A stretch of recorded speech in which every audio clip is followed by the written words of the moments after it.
Andrew Mack here with MMA Island.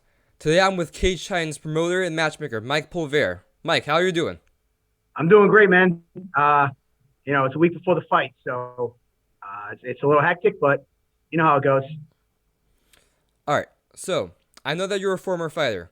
How did your experiences as a fighter uh, affect how you act as a promoter and a matchmaker? That's a great question. I mean, realistically, Cage Titans was birthed through how not to treat fighters. When I was a fighter, I fought for guys who, didn't pay athletes. They bounced checks everywhere they went. They gave you false information just to try to get a fight made where they would, tell you that this guy has no experience. Then you look him up and you're like, holy shit. Yeah, he was a world champ, black belt, IBJJ, champion. So it's just like, you know, after a couple times as a fighter, my background's in marketing and sales, and I love the sport, and I competed in it. And I said, you know what, I think we can do this better. And how it helps me is that everything I do with the mindset of like, how would I want to be treated? How would I have done that if I was treating myself? A long time ago, my uncle, I used to do electrical work. My uncle told me, he's like, do it like it's your house. Don't take shortcuts and run from, corner to corner. Go up to the wall, go to 90 degree, do it perfect like you would do your own house. And, though it's a different area or field, that's how I do it with cage side. It's like, how would I want it done? How would I want to treat that person? How would I do it if it was me? And I think that's what separates us. So I've been to, let's see, 3 Cage Titan events and a couple of other like regional MMA events. And your events just seem much more like well put together. There's a different vibe to it. What would you attribute that to? Man, it's funny you say vibe. Our social media guy always like, oh, Cage Titan's the vibe, and I'm too old for that kind of phrase. But I just, it's community. I say it time and time again, and this is one thing I will always say: We Are Cage Titans is not just a fancy tagline that was a marketing think tank.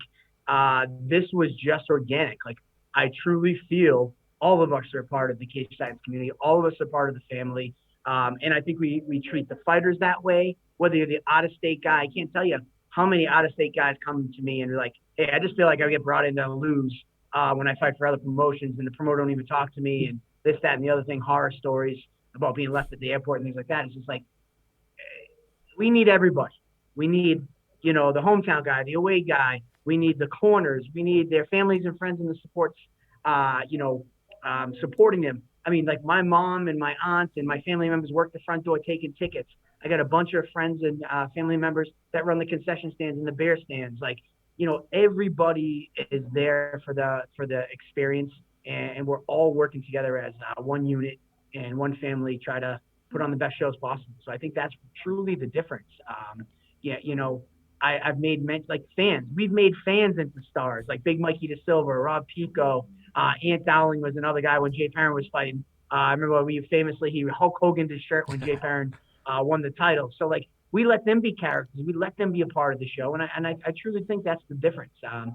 John Connors, a longtime MMA coach, a while ago said something to me that I just thought was common practice, but him being around a lot longer than me, I found out it wasn't. One of his fighters lost, and I went in the locker room and checked on the losing fighter. And John was just like, I've never had a promoter come in and check on us after we lose. And I said, I go, listen, man, like, everybody's gonna go hug and celebrate the guy who won. How are you doing? Like, and I have this talk a lot when I talk to the guys who run they don't pick up the victory. It's like, did you learn something about yourself? What would you do differently? Did you have a good experience? Like, my number one thing I tell all my fighters, I'm good. Hey, how'd you do? Oh, I lost. Well, how do you think I did? That's the common answer. It's like, well, did you have a good experience? There's going to be a winner and loser every time we set up a fight. But did you have a good experience? Were you treated right? Did you feel you got the promotion as a fighter behind you from us to pump you up? Would you think you were fairly treated? Things of that nature. That's the most important thing. How was your experience at Cage Titans? So other promotions usually have their promoter and matchmaker as two different people. You being both roles, how do you think that helps you with one role helping the other and just running the promotion? Man, that's a good one. It's the first one. I never asked me. Well, technically, my wife is the promoter, Michelle. Shelly, she's technically the promoter. But as you know, you see me everywhere and anywhere. Probably about 10 years ago, she got her promoter's license as a way to kind of like divvy it up a little bit. But yeah, man, I mean, I pretty much act as both, though. I'm not gonna lie. But I think it's all one and the same. Like, what is great for me was when you have two people on two different pulses. Like, I don't know if you have a cohesive unit going forward with a show. Like, as a promoter, you need to be able to promote the fights and the fighters and the certain fights and the certain fighters. And like me as a matchmaker, I can have my finger on the pulse of the fights, but then I don't know how to market those guys. And then as a promoter, you know how to promote people, but you don't know the backstories that I get as the matchmaker or being able to handle with, dealing with these guys.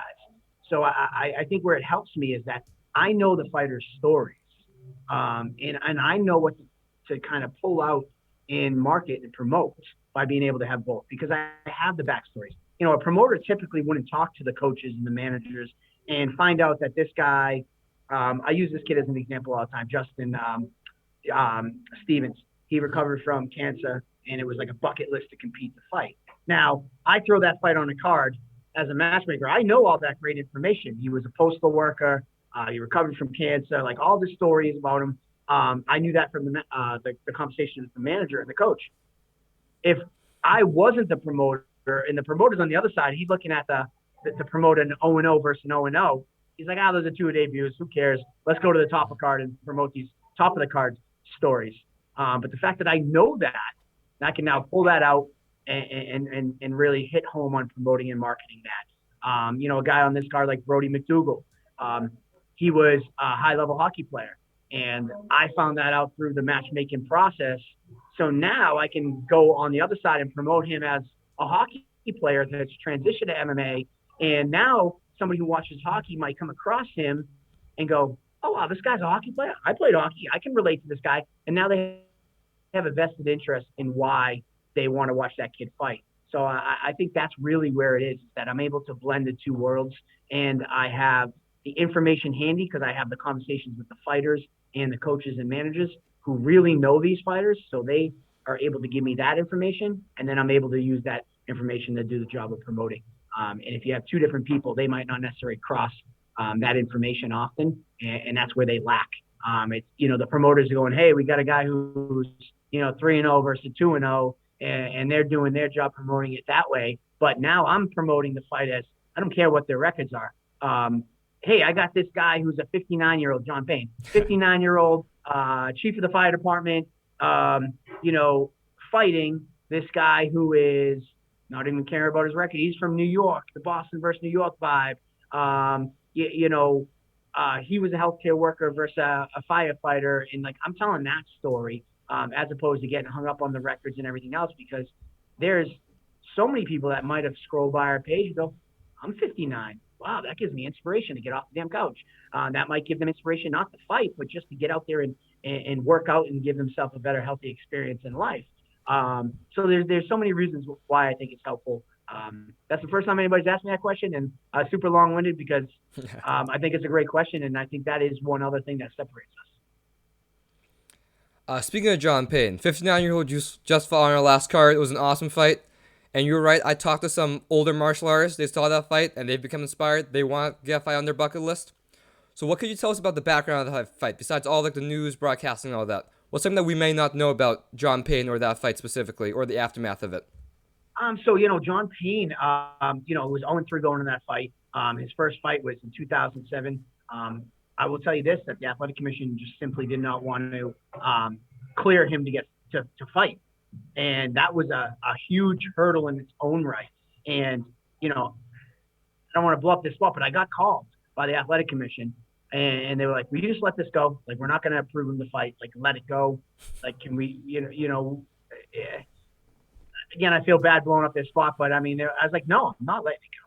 Like, this guy has a goal and a passion for this sport. Like, nothing in the regulations state that everybody who fights on the card has to be an ex-UFC fighter.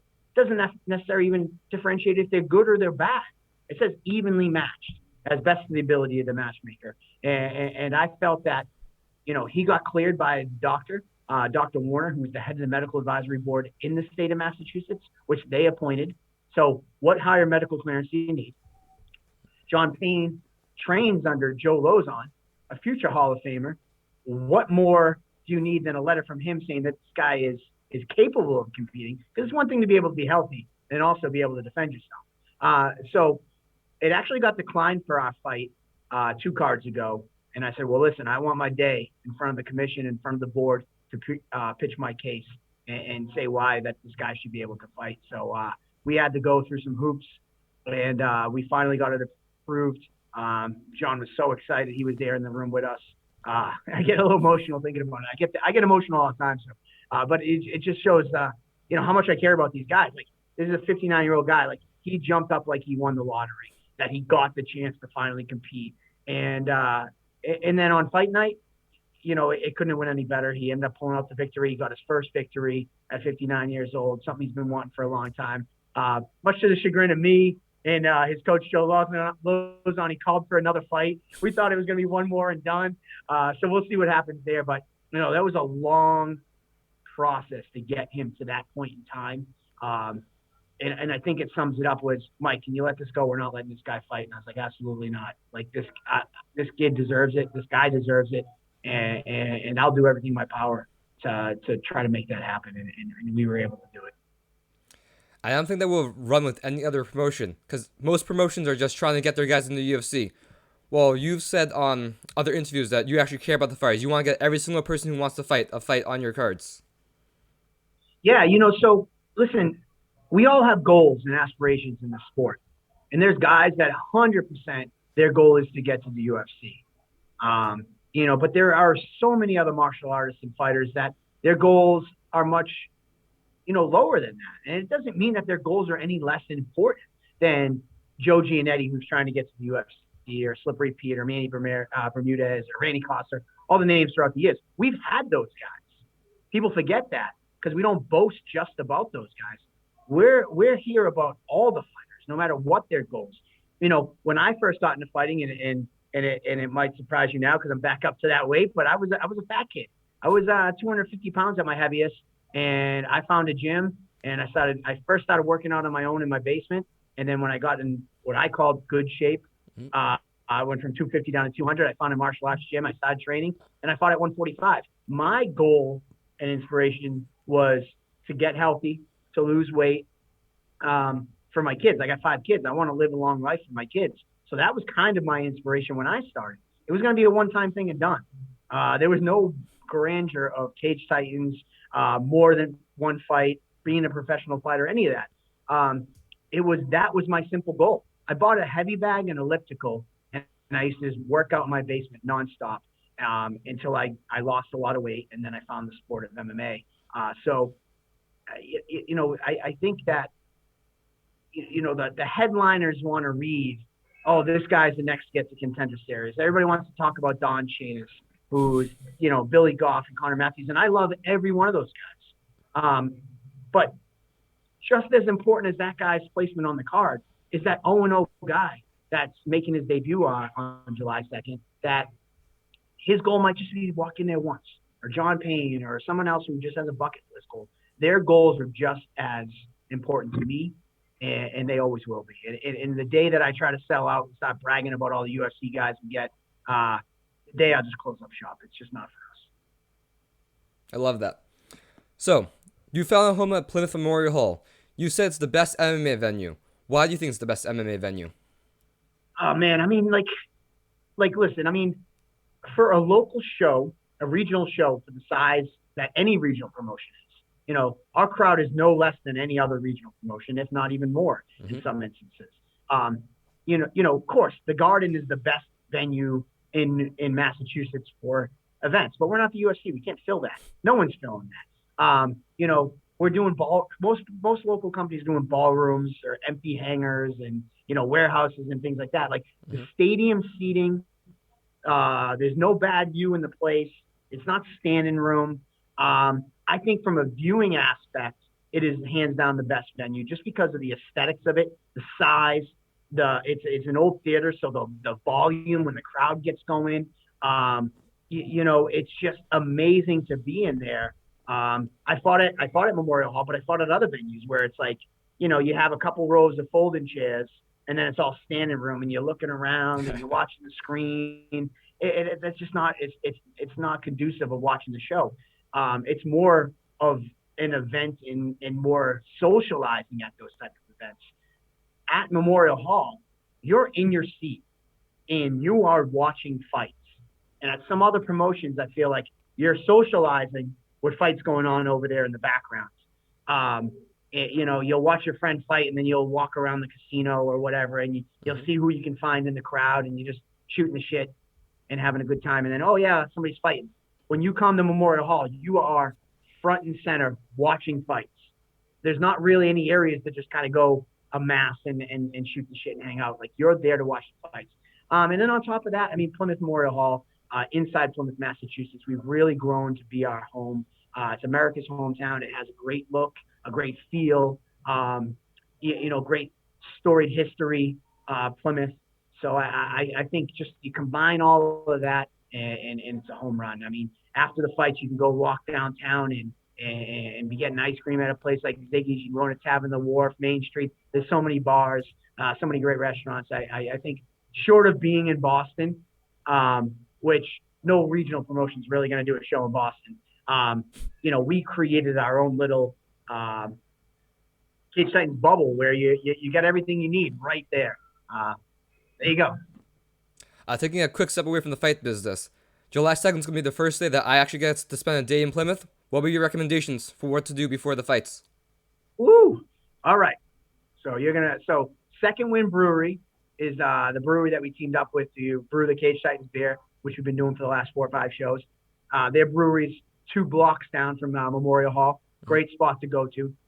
And then that family feel. If you want to go out to the Tavern on the Wharf, they're great friends of ours. We do all our after parties there. But you'll probably be there for the after party, so maybe you don't want to go there before the fights. Main Street Sports is another great location. Our DJ, Adam Russell, who fought for us as well, he's like our 3rd longest tenured person as part of the Cage Titans family. He is part owner and manager. Him and his wife are the managers there. It's a great spot to go, grab a beer, hang out, have a good time. Just walk the waterfront. My favorite place, if you're into ice cream, and as you know, I was a fat kid, went down to a 45-pound fighter. Now I'm back up to a fat kid. I love Ziggy's. Ziggy's has amazing ice cream. It overlooks the water. If you're looking for something good, M&M cookie cone with Toll House cookie ice cream. That's my go-to, so we'll get some. Okay. So Write that down. I have the recording. I'll watch it later. Perfect. So going to your last fight, you started with a kid super fight, and it was a big hit. Do you have plans to do more of those type of things? Yeah, I got to give a shout out to Mike Bonner. Mike Bonner, oddly enough, when I was training, I remember him building a cage at South Shore Sport Fighting. And that's where my first interaction with that guy was. And then throughout the years, he actually used to run a promotion called Full Force. So he was a promoter, he was a coach, all that stuff. But we've always stayed in touch. And he reached out to me after he saw we were doing the grappling super fights a couple events ago. And he goes, hey, if you're ever looking for kids, I got 2 kids that would tear the house down. They're cuties. What are you thinking? And I said, you know what? Let's give it a shot. And he reached out and he put it all together.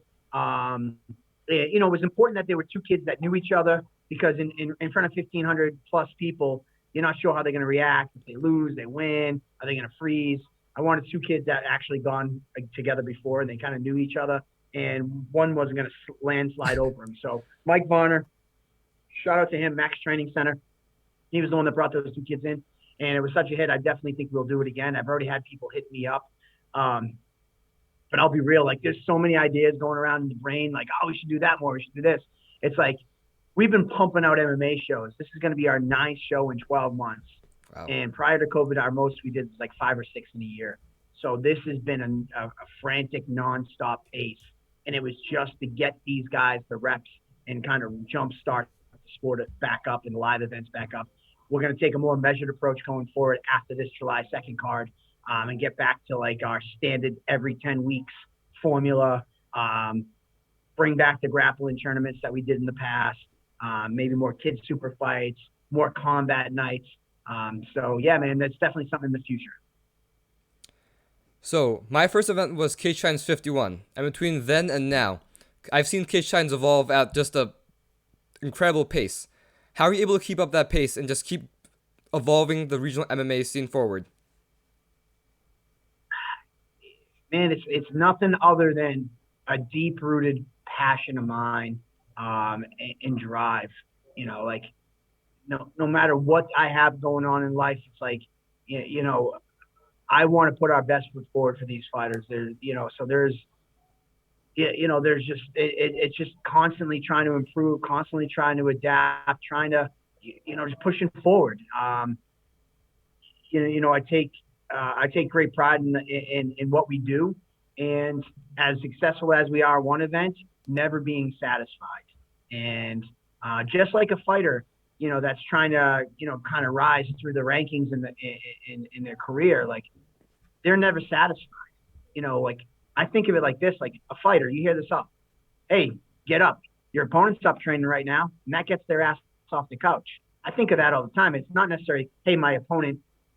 I don't think of anybody as an opponent, but it's just like my fighters are up right now working harder to put on a better performance on the show. Well, I better be off my ass and not just rest on my laurels. Every time that fighter enters that cage, for me, he's hopefully better than the version he was the time before. So I want to make sure that every time they step in the cage for me, that I'm better than the version that I was before. So I take that same approach, that martial arts kind of drive in what we do. And all the people that we put as a part of the team, Nick in social media, Andy from our commentating team, and just kind of my right-hand man sidekick, my lighting guy, Phil, there's so many to name, Richie, Lilla, there's so many, Brandy, Adam Russell, like I can name everybody, and I feel bad that I won't name them all. That's why I just say we are Cage Titans, because who cares about the names? We are Cage Titans. So as long as we succeed, we are all like-minded individuals like that. Like, I tell you all the time, like Brady's like, I don't care if anybody knows my name. I can just be the med girl. I don't care if I made their life easier. That's all that matters to me. So that's really what drives us all in the team we put together is that. All right, so let's get into our upcoming fight card. So I want to talk about Joe Poirier, world's biggest flyweight. Yes.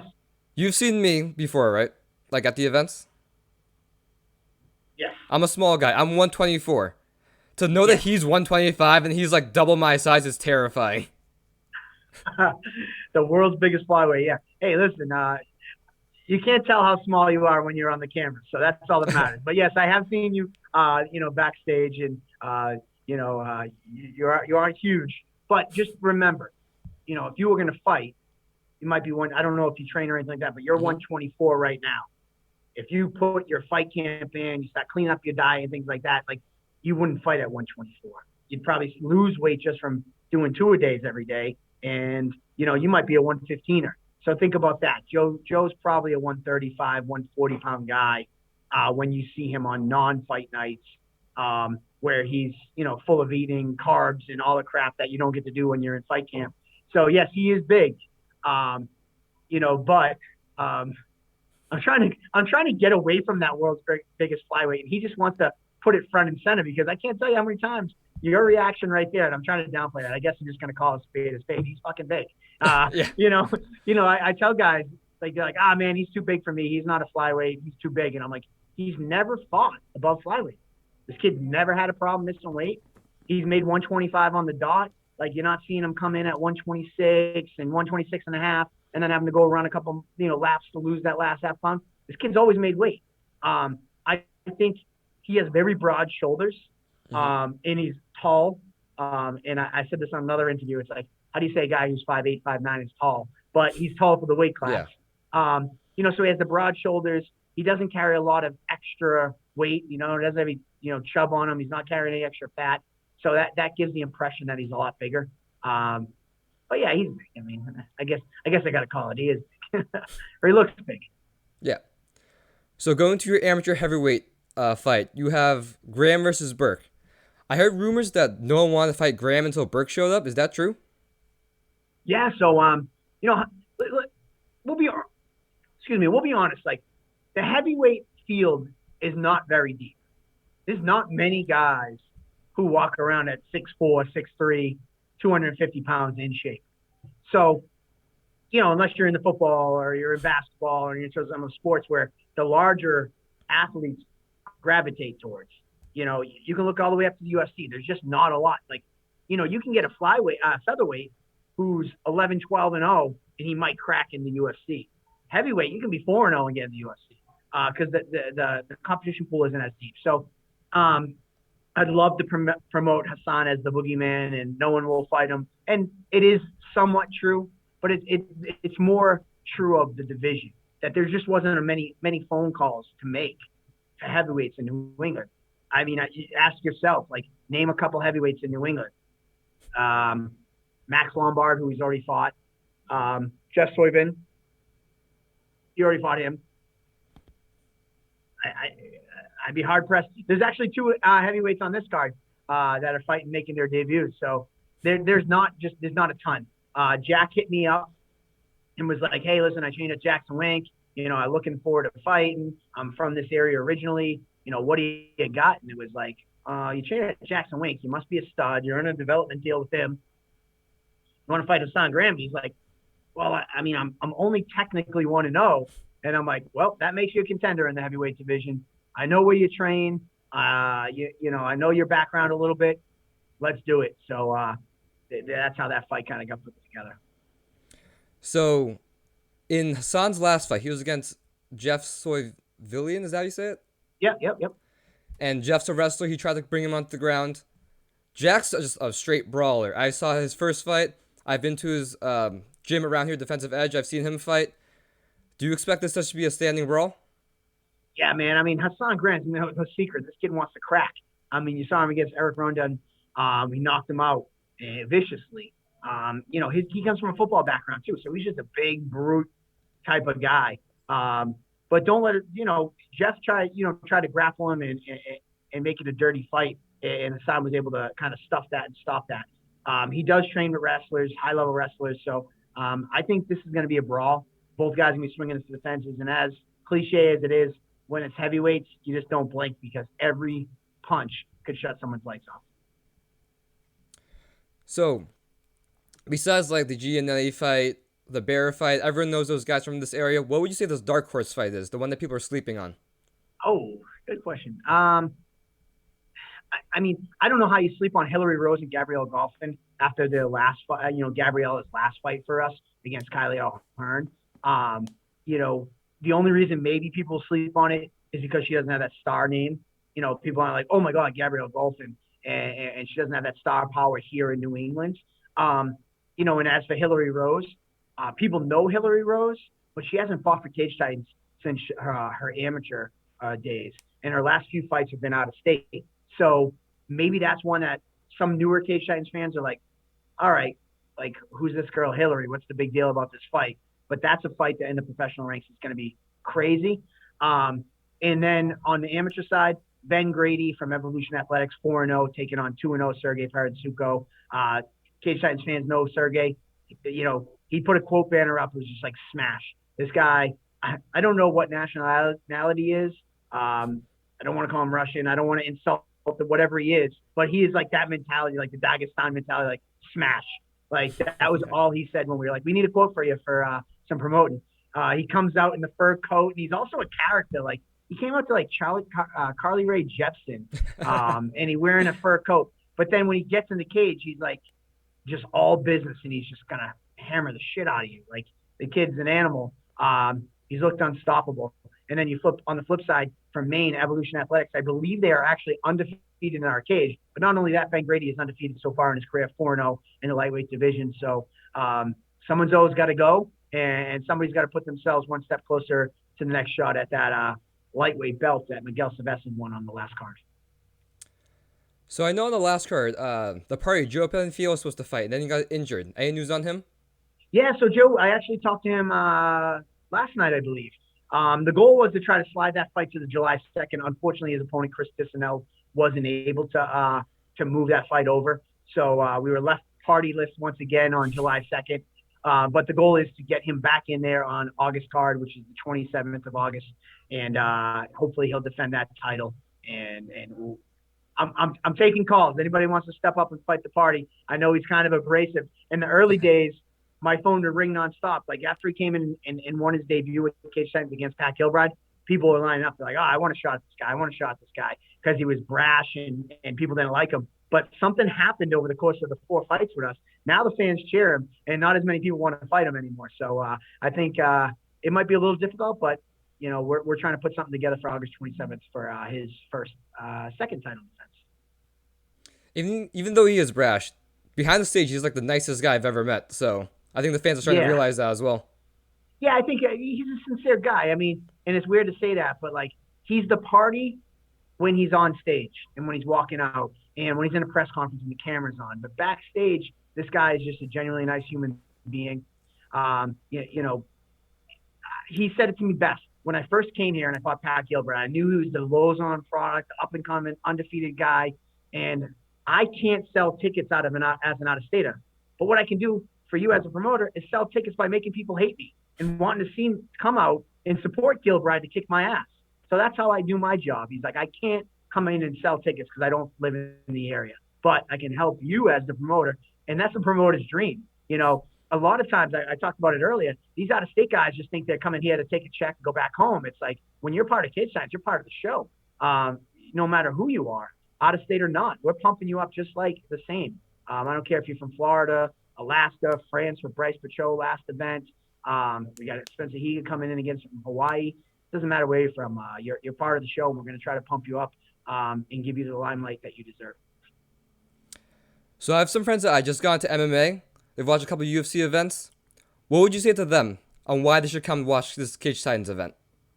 There is nothing better than a live MMA event, and for that matter, live Cage Titans event. The venue, which we talked about earlier, is second to none. It's so close you can feel the action. You might even get blood splattered on you if you're into that kind of thing. You go to some of these larger sporting events and the action's so far away, and they're like little pee holes that you're watching these guys, and they're just like, you're in the action. You're on top of the action. You can feel every punch. You can hear how it lands. You can hear the coaches screaming exactly what they're saying. And then as you're hearing them yell instructions, you can actually see these guys implementing that.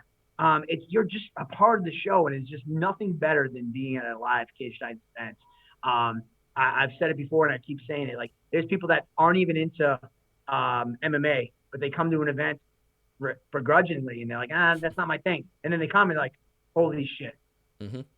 And it's just, I think it's, as you said earlier, the vibe, like the vibe that comes with it, the passion. You're seeing guys working to achieve their lifelong dreams, and you're there to witness that. People say witness greatness, but you're witnessing people that are putting it all on the line for your entertainment. There is something special about that. So you can't answer my next question there, but I'm going to ask it anyways, just in case you have anything to add. So a lot of people, they only watch UFC. They don't care about the regional scene. Why do you think the regional scene's important? I mean, because before Tiger Woods was Tiger Woods, it was, he was carrying his bags at a local golf course.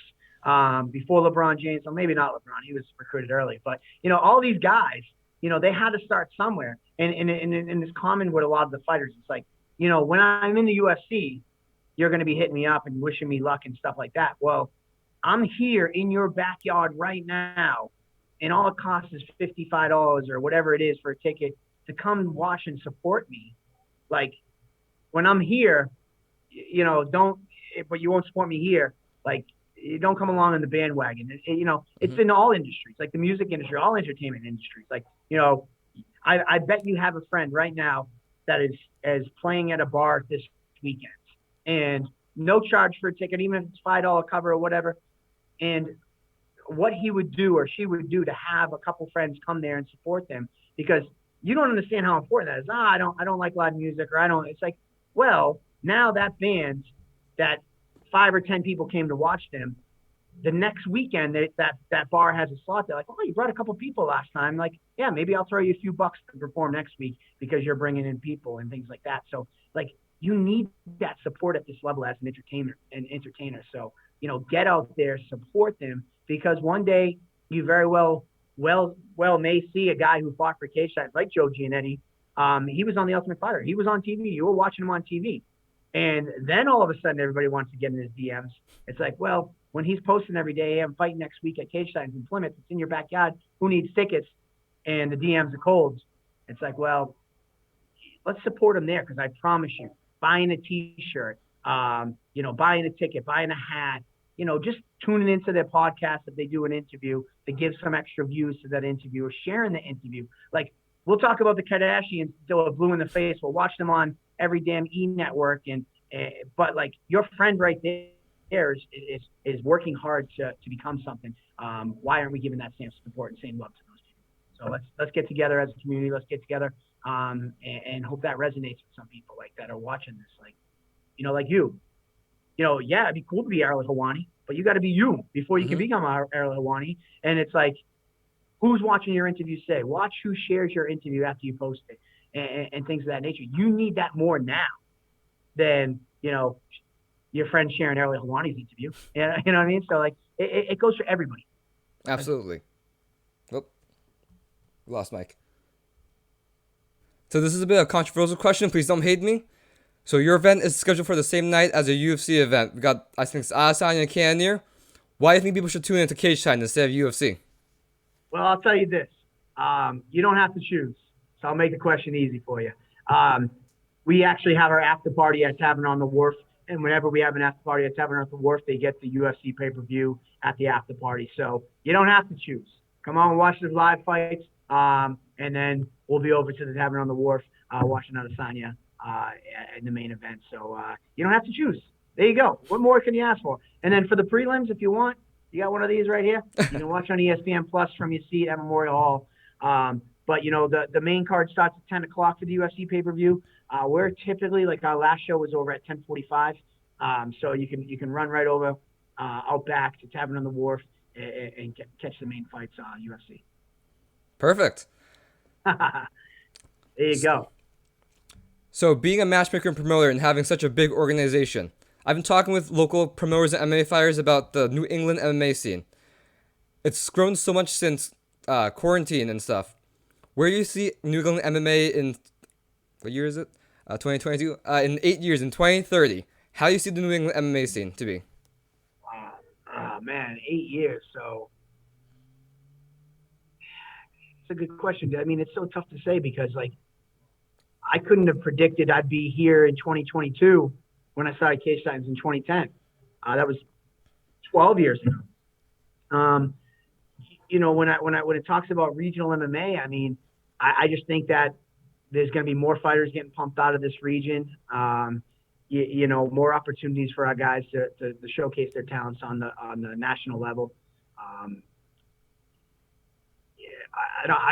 As a region, it's hard. I can just tell you at Cage Titans, I mean, whatever you see today is not what you're going to see in 8 years. I mean, just what you see today won't be what you see in 8 shows from now, never mind 8 years. I just think we're just going to keep evolving and keep, raising the levels and raising the bars. But yeah, I mean, I just think that you're just going to see bigger and better, and more talent coming out of the region. I mean, the more opportunities, the more shows, like, for instance, the more shows we put on, that's more opportunities these fighters have to get more fights under their belt, to develop quicker, to get to the next level quicker. So I just think that overall, what it will be. And, for us at Cage Titans, my goal would be, in 8 years, I give this analogy all the time. When people used to think about Pawtucket, they used to think Pawtucket Red Sox. They were synonymous with this region. You had the Bruins and you had the Red Sox and you had that, but then you had Pawtucket Red Sox. They were huge when I was growing up, and that was the thing to do if you couldn't afford to go to the big leagues. My hope is that regional MMA is like that. It's packed stadiums, and these fighters looked at and admired to that level that we see other professional athletes in the area, whether they're in the Bruins in the upper echelon of the top level, or they're in the minor league system. Because that's an analogy I use a lot. People say, "Oh, what's Cage Titans like? Is it UFC?" It's like, well, no. I said, well, think of the Red Sox. They're professional baseball players. Well, what are the Pawtucket Red Sox? Now they're the Worcester Red Sox. The Providence Bruins. I said, what are they? They're professionals. They're either guys that are trying to get more experience to get to the Bruins level in the NHL or the MLB, but they're still professionals trying to get that experience to get up there, or they're guys who are at that level that had to get dropped down a little bit, and they're trying to develop some more skills of their game, so get back to that higher level. I see that's what Cage Titans will be, and hopefully looked at, not just in our small community. Our community begins to grow, and fighters be recognized for that. So this question doesn't really make sense at the end of the interview, but after watching all of this interview and just your pure passion for the sport, where does this passion come from? Yeah, I mean, yes, you know what it was. So I don't think I've ever gave this answer, and people ask me, but it's really might sum it up and might make people understand. I was a really accomplished hockey player growing up, and I had all the skills in the world. I was a goalie, and for me, because it came so natural to me, I was the epitome of a guy who didn't try hard. It was like, oh, everybody's practicing. I don't need to practice. I'm too good to practice.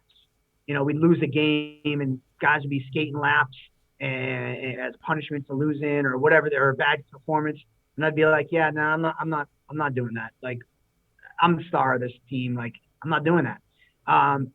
So I kind of took for granted a lot of the skills that I had in that profession, and I felt I didn't apply myself. So with MMA, when it was kind of my second chance, to really put the time in and get up every morning. Like, the guy who doesn't have skills, like in the sport that I was talking about, had to get up at 5 a.m. and go run because he had to close the gap between the guys who were more talented than him.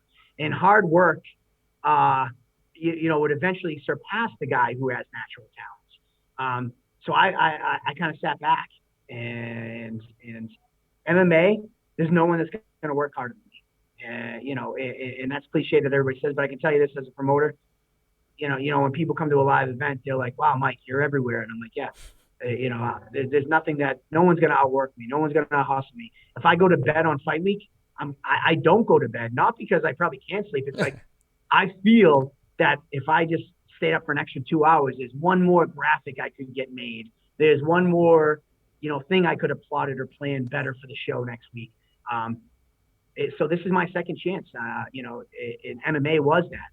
Like, I wasn't, I got into the sport a little later in life. So like, I had to work hard. I had to be the first guy. And people who trained with me back in the day, they can attest to it. Like, I had to be the first guy at the gym to make up for lost time. I had to, all of a sudden, in my old sport life, I was the talented one that just kind of sat on the sidelines and was like, yeah, this is natural.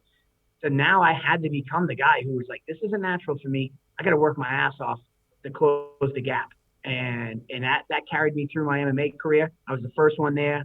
I actually, to get more time in, I had kids when I was training. I used to go there and run a 5 a.m. class just so I could work out, then go put my kids on the bus.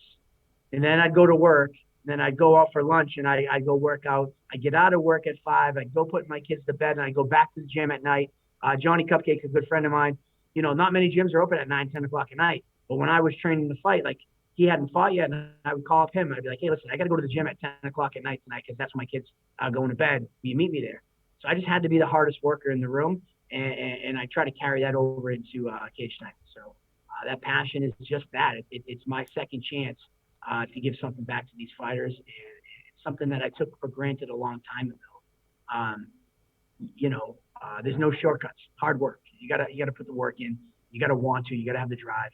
And that's where my passion comes from. I love the sport, and I see these guys and the hard work they put in. And I used to say it a lot. Like, there's so many levels that people don't understand. It's you as a fighter. Yeah, hey, let's praise the fighter and because they train so hard. It's like, yeah, you got to praise them for that too. But like, everything else in their life on fight week takes a back seat. Their husband, their wives, their girlfriend, boyfriend, whatever it is, their work. They're at work today. thinking about their fight next weekend, and their job performance is probably declining a little bit because they're all in the fights. There's birthday parties or graduation parties that they had to skip out on so that they could prepare and train for this fight. So there's just so much sacrifice and things of that. And I know what that's like. So I know that's what every one of these fighters, all 32 fighters, have sacrificed everything I'm talking about to be able to perform for you guys on fight night next week. So they're going to sure as hell get that same desire and passion and drive from me and my entire staff to make sure we put the best stage forward for them. And it's not just the live show, it's the promotion around it.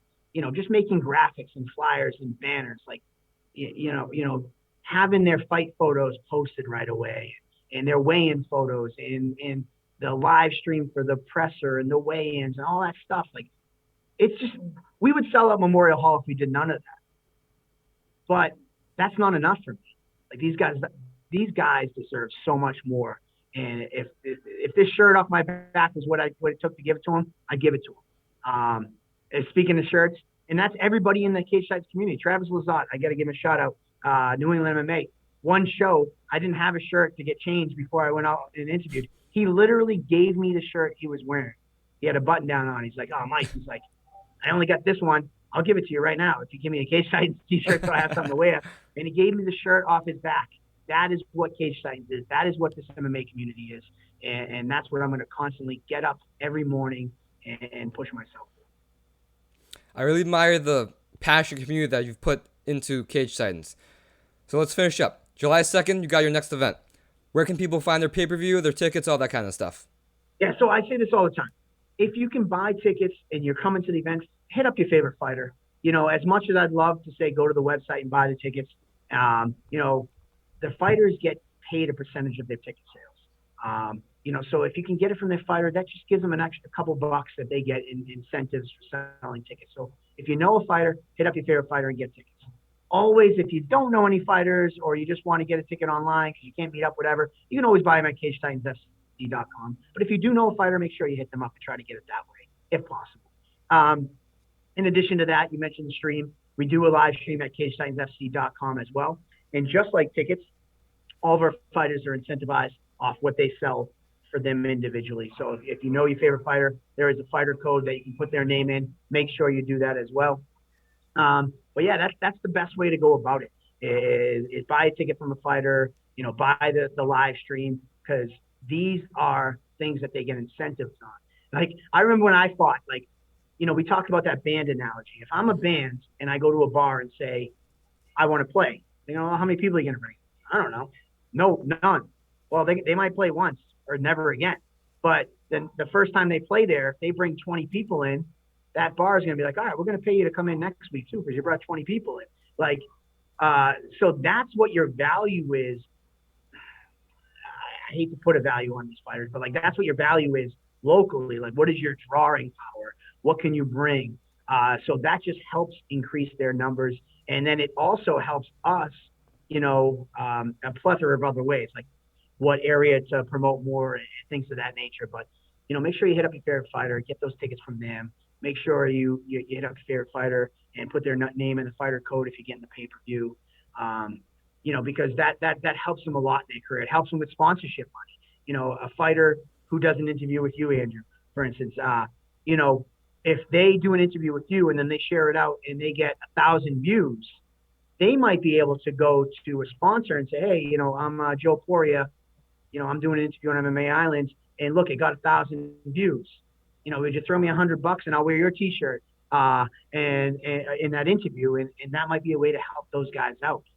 They're an individualized business every time they step in that cage. So let's just try to help them maximize all their revenue streams for all their hard work. And no matter how much it goes, it would never, ever be a dollar amount equivalent to the sacrifice they put in. So let's just help them a little bit. And my last piece on that, don't think I'm just some greedy guy that doesn't pay fighters. Our professional fighters obviously get paid. Our fighters from out of state, we pay their travel and all that stuff. This is just additional income for those professional fighters through ticket sales and live streams. And then on the flip side, the amateurs, legally, we are not allowed to pay them. So again, it's just not me not paying them. They're legally not allowed to get paid. So the only way they get a little bit of money is through those ticket sales. They're doing it more for the drive and passion to hopefully one day go pro. But that's how it works. And I like to talk about that because I want people as fans who are following us and watching this interview to understand the dynamic of why it's important to hit the share button, the like button, comment, buy a ticket from them, buy one of their T-shirts and things of that nature. That's truly why I make sure I project that out to everybody so that they know, and they know that they're truly a part of it. Like Don Shane is the most successful guy building his brand locally. But guess what? He sells T-shirts every time. So like, even if you don't know, like Don Shane has sold tickets to 300 people. Not all 300 people know each other, but guess what? On fight night, they walk by and they're like, "Oh, you have a Shameless shirt. Oh, I have a Shameless shirt on. You must have bought from Shameless. You're here to see Shameless? So am I." And now all of a sudden, like, that's how that community is built. It's the same thing with Cage Titans, So same thing with the Cage Titans, all the fighters on this card. So it's super extremely helpful to keep that in mind when you're supporting this level. All right. Thank you for your time, Mike. Awesome interview. Oh, my man, I appreciate it. And thank you. Make sure you follow us on all our social media. I say this all the time. We're all across the board at Cage Titans, YouTube, Snapchat, Instagram, Facebook, Twitter, TikTok. We have one of the most active social medias on the local scene. And Nick Highland does a great job. So make sure you go give us a follow and follow along for all the up-to-date stuff and all the cool little things that we like to put out through social media. All right. I'm going to have everything linked in the description from all your socials, tickets, pay-per-view, all that stuff. All right, my man. Thank you so much, and I'll see you next week at Fights. All right. Thank you. Thank you.